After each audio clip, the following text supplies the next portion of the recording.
Olá, meu nome é Paulo Cogos, estou fazendo essa live depois de algum tempo sem fazer lives, porque eu tive problemas técnicos. Não consegui mais fazer live no meu celular, agora estou fazendo pelo computador. Espero que dê certo. Essa live é para contar uma história, um conto, a respeito de um terrorist manager, um gestor terrorista. Eu vou explicar exatamente aonde eu quero chegar. O fato é o seguinte: Etienne de la Boétie era um homem muito inteligente, sem dúvida.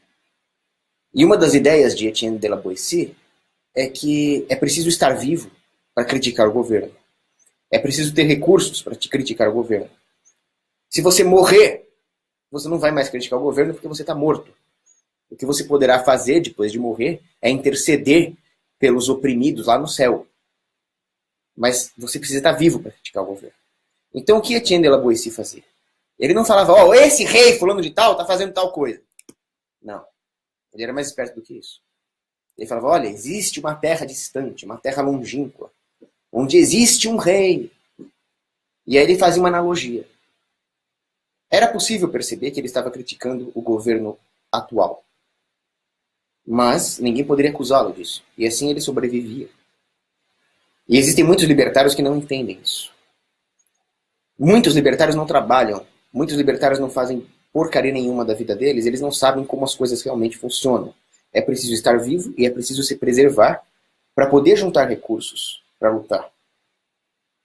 Há um velho adágio militar que diz: aquele que bate em retirada vive para lutar mais um dia. Ninguém aqui está deixando de lado a intransigência moral que deve necessariamente caracterizar o libertário. Mas nós não podemos simplesmente entrar na frente do fogo da ponto .50 para apagar de macho e morrer, porque isso é burrice. Então é nesse espírito que eu vou fazer a live de hoje. Eu quero contar para vocês a história de um terrorist manager.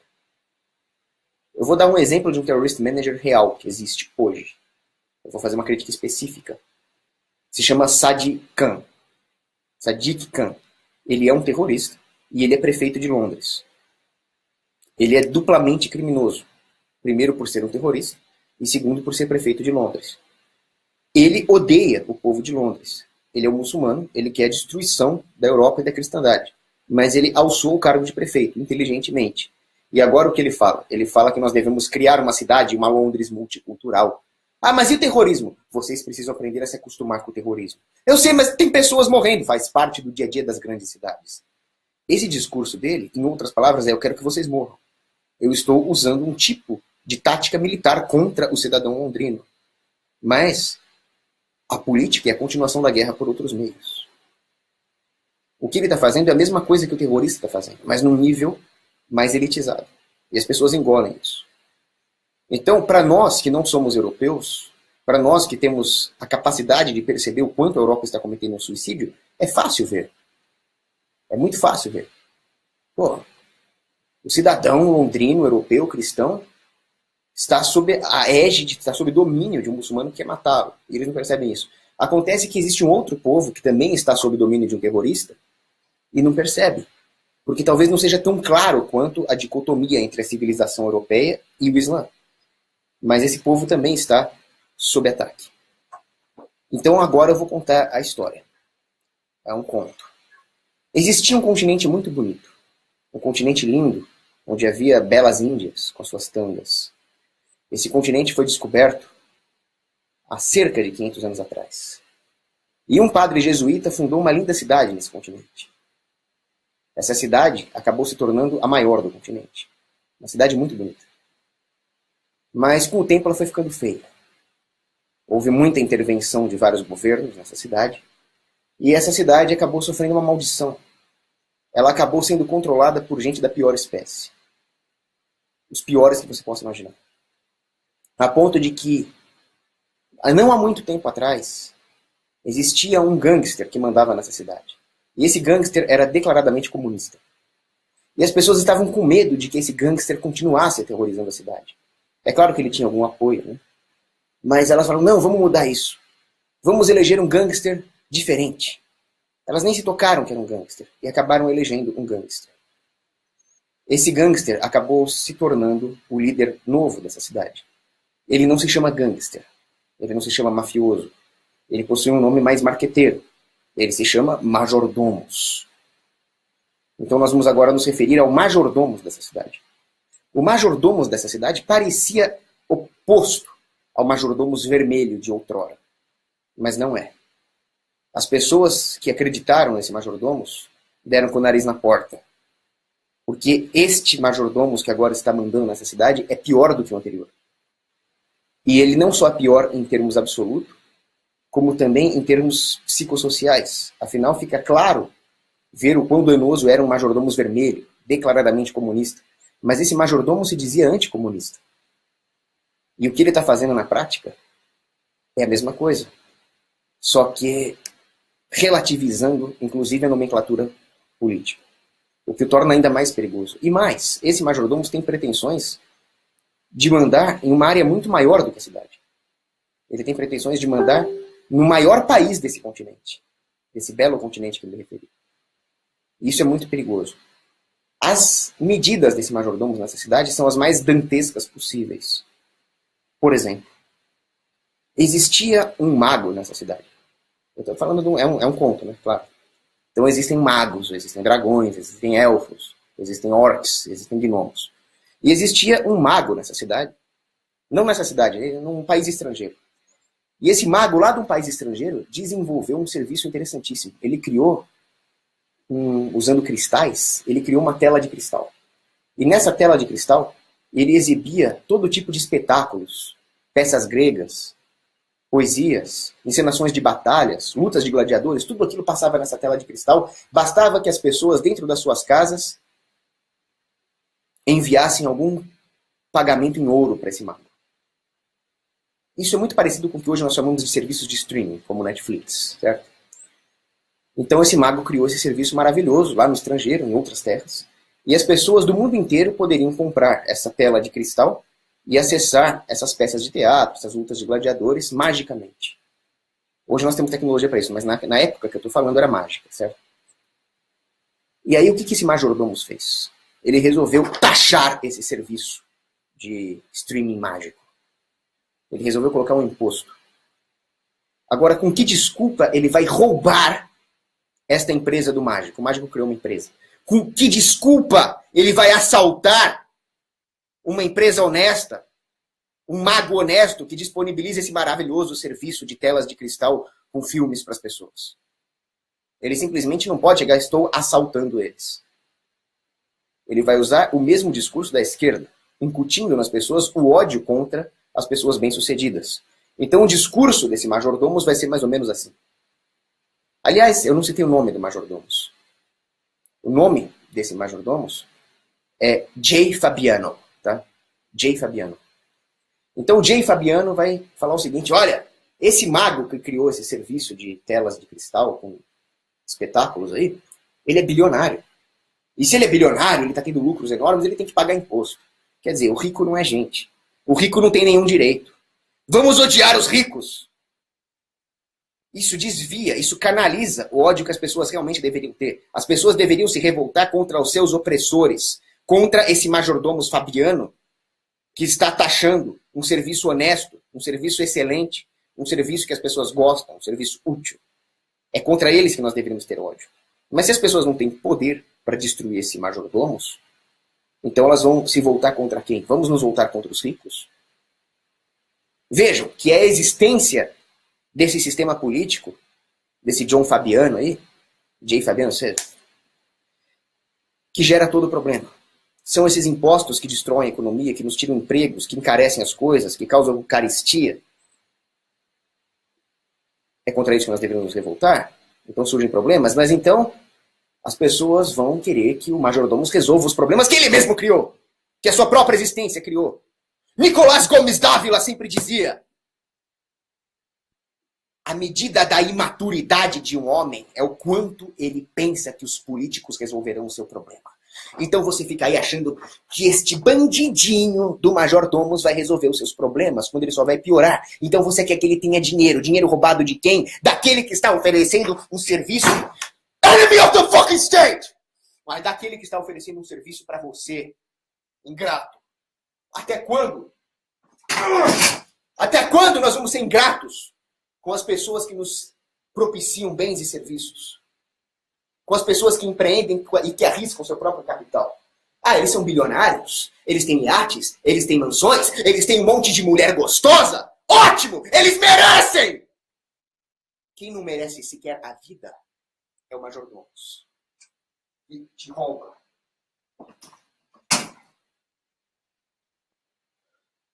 Esses não merecem nada.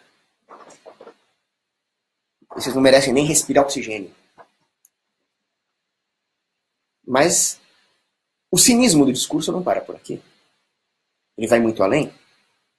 Ele fala, por exemplo, nós não vamos encarecer esse serviço de telas mágicas por consumidor final.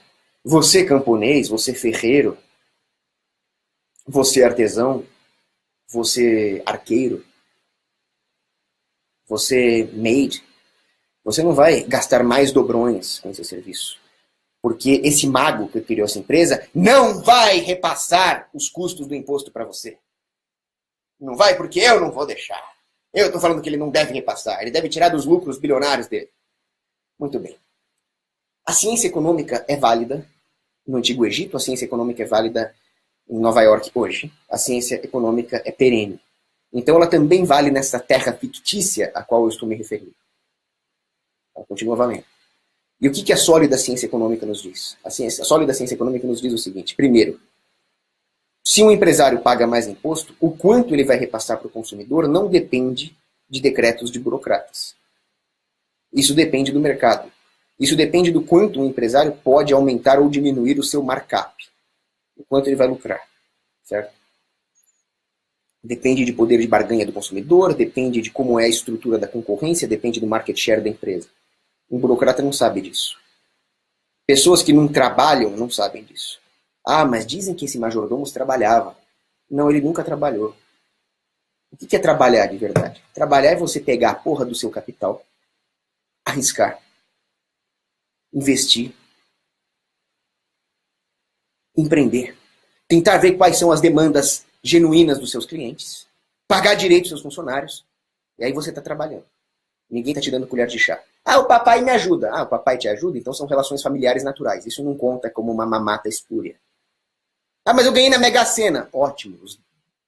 Você teve sorte. Isso faz parte do seu rol de dons genuínos. Isso ainda é trabalhar. Ah, eu sou herdeiro, não faço merda nenhuma, eu só ganho os juros. Ainda é genuíno. O que não é trabalhar? O que não é trabalhar é você ganhar o seu dinheiro fazendo lobby com político.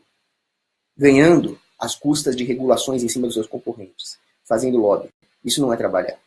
E as pessoas que ganharam dinheiro dessa forma não sabem o que significa realmente arriscar o seu capital no mercado genuíno. Então elas não sabem como as coisas realmente funcionam. Como você pode passar ou não passar o lucro para o consumidor, isso não depende de decretos de burocratas. Burocratas não são gestores. Por mais que um majordomos goste de se dizer gestor, quando na verdade ele é um líder de máfia, gestor de verdade significa alguém que empreende no livre mercado. Agora, eu não creio que seja uma questão de ignorância. É claro que o majordomos dessas terras que eu estou falando sabe. É maldade mesmo. É um discurso feito para subverter as massas. O que faz com que as massas queiram se submeter à servidão? Como o próprio Etienne de la Boétie dizia, a violência do governo não é suficiente para explicar o comportamento das massas ao se submeterem a essa servidão voluntária. É preciso que elas comprem o discurso hipócrita daqueles que a dominam. E é o que as pessoas fazem. Bom, vamos lá. O mago criou esse serviço de telas mágicas, esse serviço de passar espetáculos de teatro e lutas de gladiadores em telas mágicas de cristal, lá nessa terra hipotética que eu estou falando. O que ele vai fazer com o lucro? Bom, o que ele vai fazer com o lucro não interessa.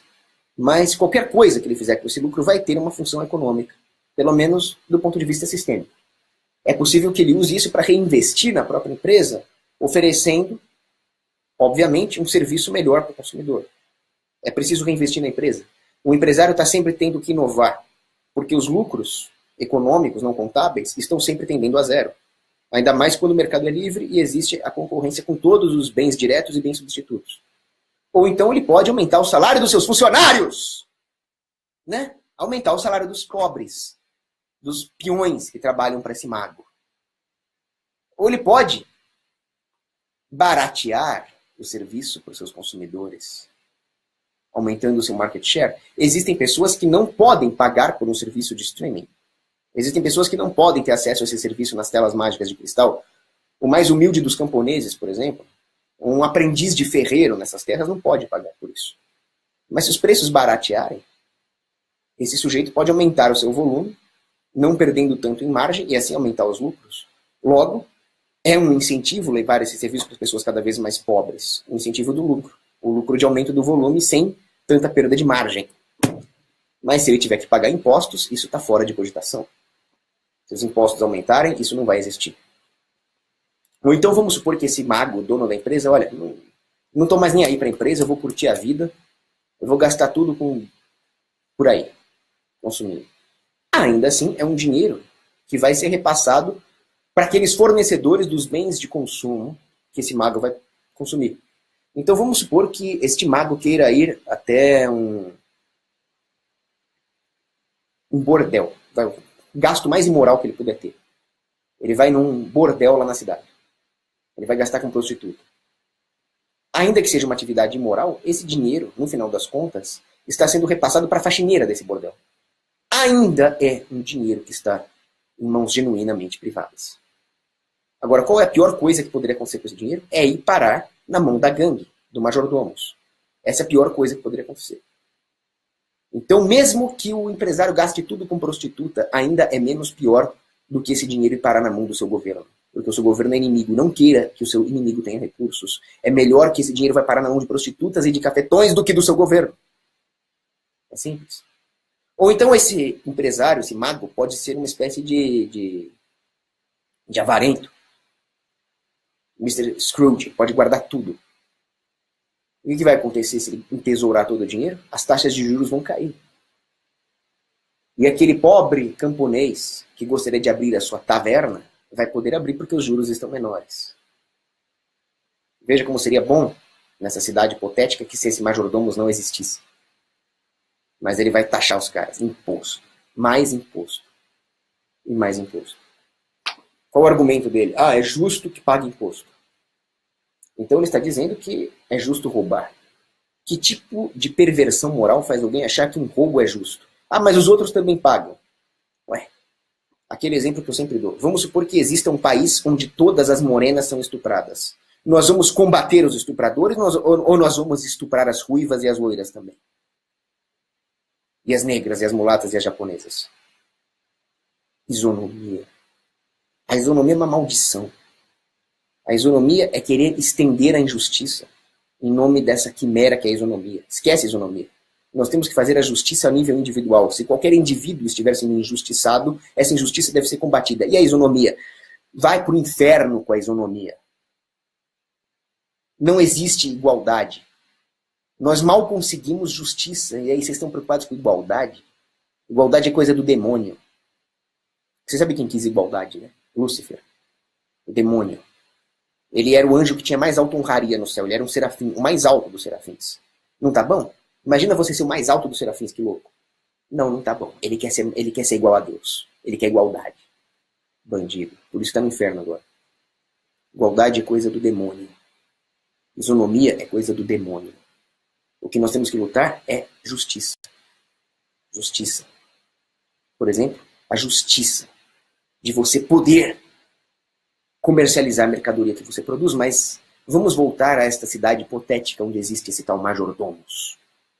Esse majordomos não deixa você fazer isso. Conta-se uma lenda que existe nessa cidade, que havia comerciantes comerciando produtos ali nessa cidade. Pessoal, espera só um pouquinho, eu vou bloquear esse tal de Jonas Moraes e já volto. Depois eu bloqueio, vai, não vou prejudicar os espectadores, mas só vou marcar aqui. Então as pessoas comerciavam, vendiam seus produtos, até que esse majordomo falou assim, escuta, vocês estão comerciando sem dar uma parte para mim?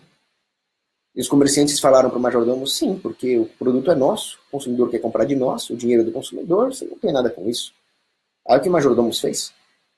Apreendeu todas as mercadorias desses comerciantes e mandou chamar os olifantes. Vocês conhecem os olifantes, né? Aqueles enormes, legendários elefantes com 6 presas, né? E ele mesmo pilotou os olifantes e passou por cima da mercadoria, destruindo-a. O que vocês acham disso? O pior é que tem gente que aplaude. Tanto tem gente que aplaude que o próprio majordomos foi pilotar o olifante. Se fosse alguma coisa que a população não aprovasse, ele ia mandar algum tipo de carrasco com um capuz para pilotar o olifante.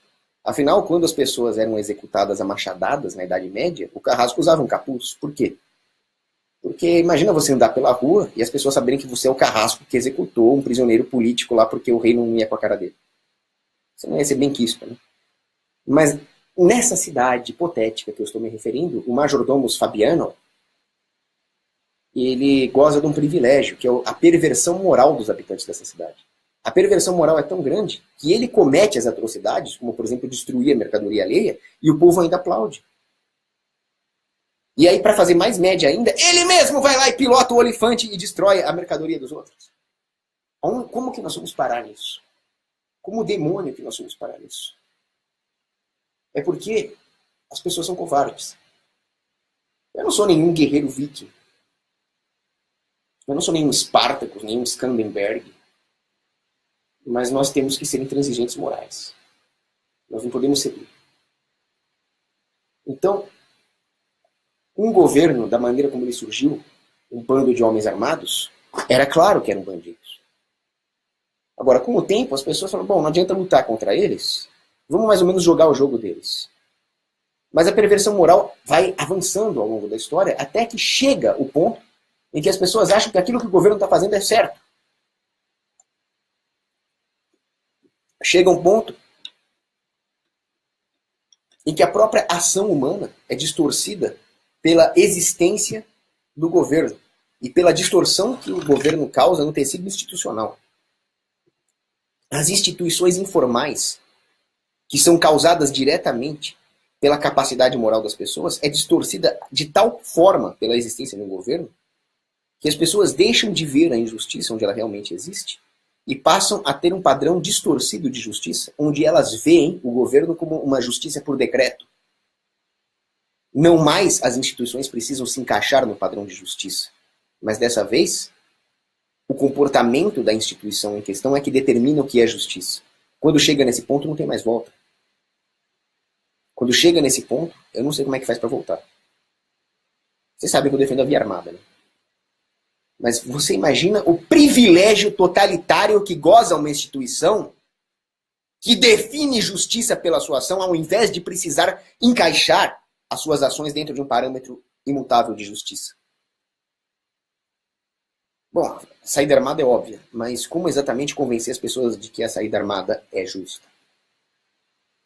Aí eu remonto a um amigo de Etienne de la Boétie, que era o Montaigne. Montaigne dizia que as relações afetivas entre as pessoas, genuínas, o amor, a amizade, elas sempre escapam ao controle governamental e elas nos caracterizam como genuinamente humanos. E, portanto, elas seriam a única forma de acabar com essa instituição desumana, distorsiva de tudo aquilo que é o senso moral humano, que é o Estado.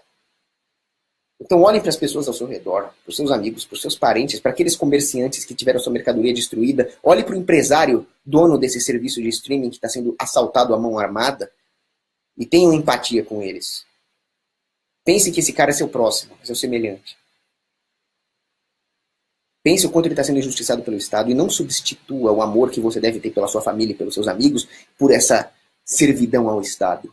Aí você vai ter a atitude correta em relação ao Estado, que é querer pegar um fuzil R-15 e explodir a cara deles. Que é o que nós deveríamos estar fazendo nesse exato momento. Ah, gordinho, por que você não está fazendo isso? Eu estou fazendo uma live. Eu estou falando a verdade nessa live. Eu estou me expondo nessa live. Você está fazendo o quê, além de me criticar, o imbecil? Lixo humano. Aliás, nessa cidade, existia um bardo. Né? Era um bardo meio gordinho lá, que gostava de tocar um bandolim. E ele fazia várias músicas contra o governo. Só que esse bardo, ele tinha uma empresa que fabricava bandolins.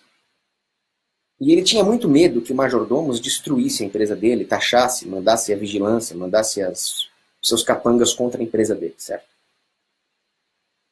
Além disso, esse majordomos, antes de virar majordomos, ele era amigo pessoal da família desse bardo. Aí o bardo pensou o seguinte, olha, eu conheço a verdade moral, eu conheço a sólida ciência econômica escolástica, mas esse cara que quer virar majordomos, amigo da minha família, bom, o que eu vou fazer? Ele estrategicamente foi lá e foi a uma festa do majordomos e até tinha um pintor nessa festa que pintou um retrato dos dois ali. Aí o que aconteceu? Queriam matar o bardo. Os militantes dessa cidade, que não gostavam do majordomos, chamavam o bardo de traidor. Mas esse mesmo bardo fazia várias músicas contra o majordomos em sentido metafórico. O que vale mais? A pintura? Ou o discurso? O serviço que esse bardo realmente fazia? A coragem que esse bardo demonstrava não era a máxima coragem, ele não era nenhum guerreiro, ele não era nenhum herói, ele não era nenhum assassino. Assassino no bom sentido, né? Grupos de assassinatos. Ele era só um bardo. Mas ele tinha coragem moral, que para mim vale muito mais do que a pintura. Né? Vocês veem, por exemplo, a pintura que mostra São Wolfgang da Rastibônia assinando um acordo com o demônio. Aí você fala, caramba, o cara é um bispo, o cara é santo e ele está assinando um pacto com o demônio? Que merda é essa, cara? Ora, São Wolfgang da Rastibônia é um dos homens mais inteligentes que já existiu. A ponto de enrolar o demônio. Mas ele assinou um pacto com o demônio. E tem uma pintura. Se alguém visse a pintura, ia falar, esse cara é um filho da mãe. Esse cara está assinando um pacto com o demônio. Esse cara não vale nada. Ele não é santo, ele não é bispo, ele não é nada, ele não é católico, ele é um lixo humano. Mas o que ele fez? Ele assinou um pacto com o demônio que dizia o seguinte, o demônio vai construir uma igreja. A cidade não tinha recursos para construir a igreja. Essa história é real. E o demônio, em troca, ia levar a primeira alma que atravessasse a porta da igreja. Esse foi o pacto. Então o demônio construiu rapidamente a igreja. A cidade ganhou uma igreja. Aí o demônio falou, bom, agora eu quero minha alma. Aí o que São Wolfgang fez? Ele atraiu um lobo para dentro da igreja, que era um terrível lobo que matava as pessoas ali na floresta. E o lobo foi a primeira alma a atravessar a porta da igreja. Só que a alma dos animais não é uma alma imortal. A alma dos animais, quando eles morrem, é destruída. Então o lobo não foi para o inferno, o lobo foi destruído. O demônio ficou com a primeira alma que entrou. Ficou e perdeu em seguida. E o demônio saiu de mãos abanando. Ora, qual foi o resultado? São Wolfgang construiu uma igreja para a cidade e ainda enrolou o demônio. Mas para isso ele teve que fazer um pacto com o demônio. Bom, para quem entender, entendeu. Quem não entendeu, não precisa entender também. Mas, voltando àquela nossa cidade hipotética, as pessoas nessa cidade tinham arcos e flechas, tinham bestas, tinham adagas, tinham machados, tinham azagaias. E vários outros majordomos e gente até superior a eles tinham tirado essas armas das pessoas. Alguns mais corajosos ainda mantinham dentro das suas casas uma besta, um arco, alguma coisa mais leve. O que esse majordomos fez? Uma campanha para desarmar os cidadãos que ainda tinham algumas bestas. A campanha foi um fracasso. 25 incautos ali entregaram suas bestas, seus arcos. Mas olha a intenção do majordomos. Desarmar e submeter ainda mais o seu povo. Bom, essa foi a historinha. A Tale of a Terrorist Manager. Nós precisamos expandir a definição de terrorismo. O terrorismo é a violência com objetivo político. Por exemplo, o terrorismo islâmico. Quando o cara chega lá no restaurante e explode todo mundo. Qual é a do cara?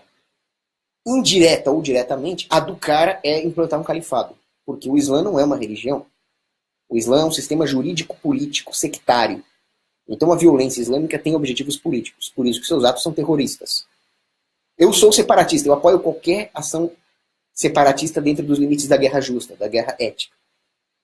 Mas se você tem um atentado terrorista praticado por um grupo separatista, um atentado praticado por um grupo separatista, ele é um terrorismo. Ele é uma violência com finalidades políticas. Mas a definição de terrorismo deve ir além disso. Porque, afinal, a maioria das ações militares também tem fins políticos. E não são classificáveis como terrorismo. Então, qual seria uma classificação mais correta de terrorismo? Seriam ações violentas com objetivo político, usando táticas de terror psicológico. Por isso, terrorismo. Agora nós temos uma aproximação melhor da definição de terrorismo. Essa definição você pode encontrar em manuais da inteligência americana, do Departamento de Defesa, nos manuais de guerra irregular do Exército Brasileiro e assim por diante. Agora sim, se um grupo separatista ataca um quartel do governo, não seria uma ação terrorista, seria uma ação de guerrilha, talvez. Mas se eles explodem um bar, se eles explodem uma balada, para causar terror psicológico como parte da estratégia, aí nós temos um grupo terrorista.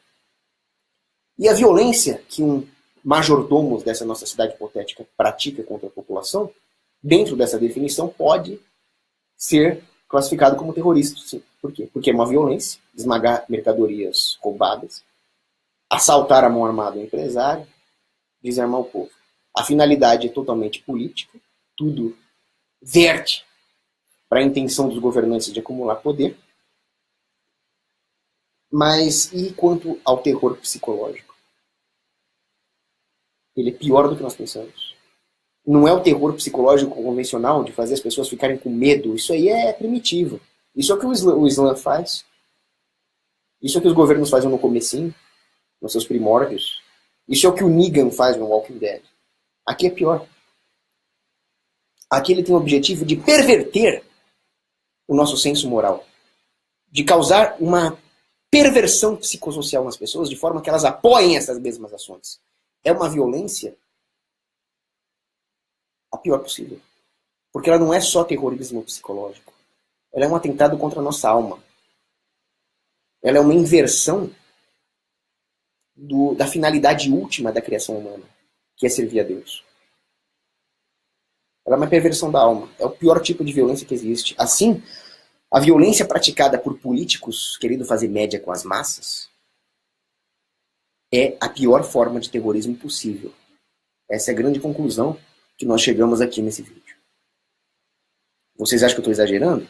Por que vocês acham que prefeitos surgiram em primeira instância? Majordomos, port wardens. No Reinos Francos, ali nos merovingios, eles chamavam de majordomos, que era o prefeito do palácio. Na Inglaterra, era o port warden, era o warden do porto. Vocês sabem por que eles surgiram? Edward the Elder, Eduardo o Velho, lá na Inglaterra, ele criou o cargo de port warden para coletar impostos. Então já não é um cargo natural. Simplesmente as pessoas não escolheriam alguém para mandar uma cidade inteira do tamanho de Londres. No máximo, naturalmente surgiria aí um líder de bairro. Então, o prefeito foi imposto por um poder artificial superior, externo à sociedade, que é o rei. O rei queria coletar impostos. Ele não queria que nada escapasse aos seus auspícios fiscais. Então, ele criou esse cargo, junto com uma proibição. É proibido fazer comércio fora da área do porto. Se você fizer comércio fora dessa área do porto, onde eu posso controlar e regular, você está ferrado comigo. E aí, esse comércio dentro do porto vai ser supervisionado e taxado por um port warden. Então o prefeito já surgiu como um ladrão. Imposto externamente. Não há nada de bonitinho nesse cargo. Majordomos, port warden, seja lá o que for. Bom, é o seguinte. Tem que trabalhar. Eu não sou majordomos, eu não vivo de dinheiro roubado dos outros, eu não sou lobista, né? Então eu vou terminar a live aqui. Espero que eu tenha respondido às pessoas que acham que eu estava muito traindo o movimento, alguma coisa assim. Estratégia. Estratégia sem arredar 1 milímetro da moralidade. A intransigência moral é o que é de mais importante.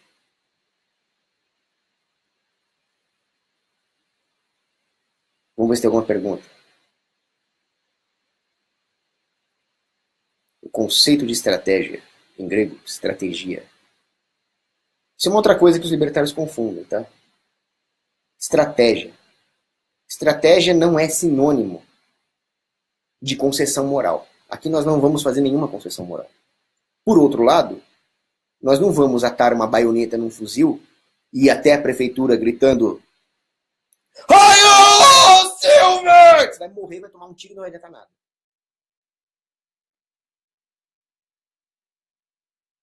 Então, nós não podemos pecar nem pela concessão moral e nem pela burrice. Né? Alguém faz uma pergunta interessante aqui? Rafael Rabelo Botec, gradualista nem a gente, concordo. Minarquista também não é, muito menos libertário.